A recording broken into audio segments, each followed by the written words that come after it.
Unë vetëm duhet të hap 2-3 gjepa se e shteroj kolegja, unë jam absolutisht mendimit që nuk ka pse bëjmë ne politik me një gjë që është krejtësisht çështje e Shteteve të Bashkuara të Amerikës.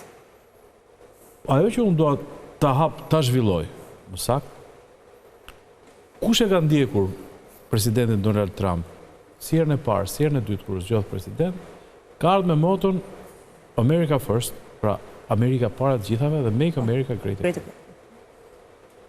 Një parantezë brenda parantezës, ne kemi parë që emigracioni është përdorur si armë kundër Europës. Pra Bashkimi Evropian është sulmuar me një armë që ka qenë emigracioni pa kontrolluar.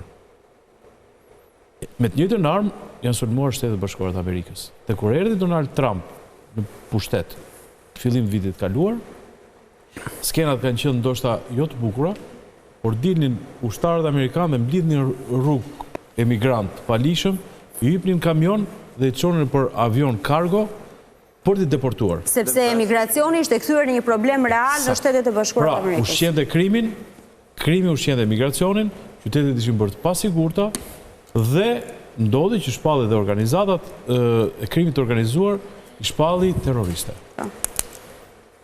Për të rritur, për fuqizuar Shtetet Bashkuara të Amerikës, Donald Trump ka marrë këtë masë. Dhe unë po e ndaloj këtu se nuk ka pse merrem me politikën e një vendi tjetër që është sovran dhe që e di ai. Por nuk dua që dhe ne të bëjmë politik me këtë gjë. Ja e bëri se është qeveria e keqe, unë jam, ju dini që jam kundërshtar i kësaj qeverie. Por nuk mund të tallim popullin dhe themi që e bëri sepse nuk është serioz. Dhe tallet, domethënë Shtetet Bashkuara, Donald Trump të merret me popullin shqiptar, nxjerrë kuj për Edi Ramën. Atje shkoi e mori me helikopter, atë pa një të gërvishtur të ushtarëve, ku do të ndërhy dhe merr të parën e vendit. Në Iran është pro popullit. Nuk mundet Shqipëri të thoj popullit me cinizmin e pervers tonin që po ju heq vizat ju dhe 75 dhe 74 të tjerëve se ju mbani Edi Ramën. Domethënë për mua është një absurd.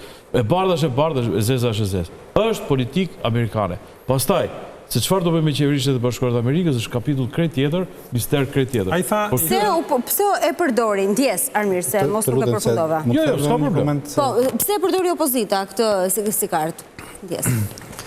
Mendoj që ka diçka të vërtet brenda të gjithë asaj që u tha, që rreth përfitimi apo përfituesit shqiptarë në Amerikë janë rreth 130.000 qytetarë që kanë pasaporta, kanë prindër, kanë përfitime të vogla, nuk ndikojnë fare në ekonominë apo në stabilitetin financiar të Shtetit Bashkuara të Amerikës, këto ndihmat që marrin emigrantët apo baballarët apo fëmijët, sepse bëhet fjalë për qira, për elemente të shkollës së fëmijëve etj.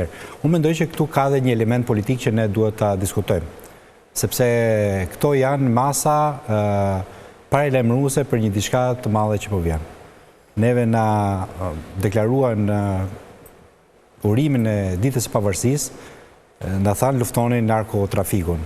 Fakti që nuk kemi asnjë zyrtar të lartë amerikan që viziton qeverinë shqiptare apo shtetin shqiptar me protokoll shtetëror, vinë, takojnë drejtuesit e SPAK-u dhe ikin.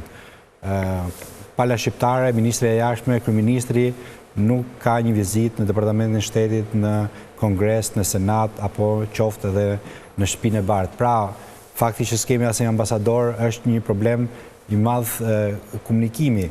Dhe mendoj që Shqipëria po shkon drejt sanksioneve të buta, nuk janë ato sanksionet e deklaruara, por ne po e kuptojmë mesazhin dhe nuk po reagojmë në mënyrën e duhur, sepse edhe Kosova është në këtë regjimin e pezullimit, por qeveria Kurti ka bërë një deklaratë zyrtare, ka bërë një deklaratë zyrtare qeveria Kurti ku ka thënë që ne e kuptojmë problematikën, do marrim masa, do punojmë për ta adresuar këtë problematikë që qytetarët tanë kanë në këtë raport me emigracionin.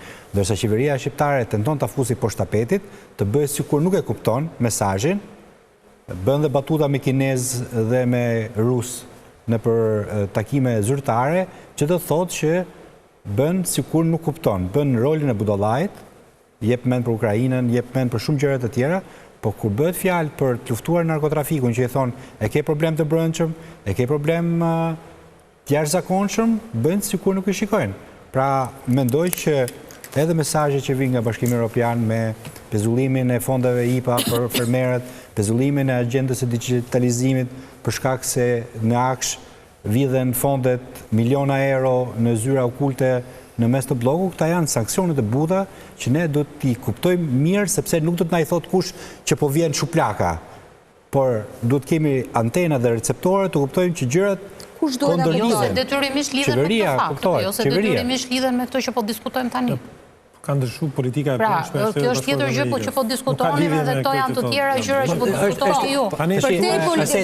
Është pak ironike që si e konsideron ti Shqipëria futet në politika e imigrimi italin, pra bën ato burqet e gjatrit, kurse Shtetet e Bashkuara e pezullojnë regjimin e vizave se ne kemi imigracion të lartë dhe kërkojmë socialin në Shtetet e Bashkuara. Pra është ironike t'ia thuash popullit shqiptar që të vuajnë këta. Nëse ti nuk frenon emigracionin evropez, nuk i ka thënë askush nga Bashkimi Evropian. Identitetin si Europë. Nuk i ka thënë askush nga Bashkimi Evropian përkundrazi. Politika se si është Amerikave këtë duhet ta ka vende të Bashkimit Evropian që nxisin problematikat këtu sepse duan të marrin rinin shqiptare në Gjermani apo në Francë. A është tregues numri i lartë i qytetarëve shqiptar të cilët zgjedhnin të aplikonin për lotaria amerikane ose për vizë amerikane, pra numri i lartë i imigracionit nga Shqipëria. Është një tregues për ta ndihmuar debatin me informacion.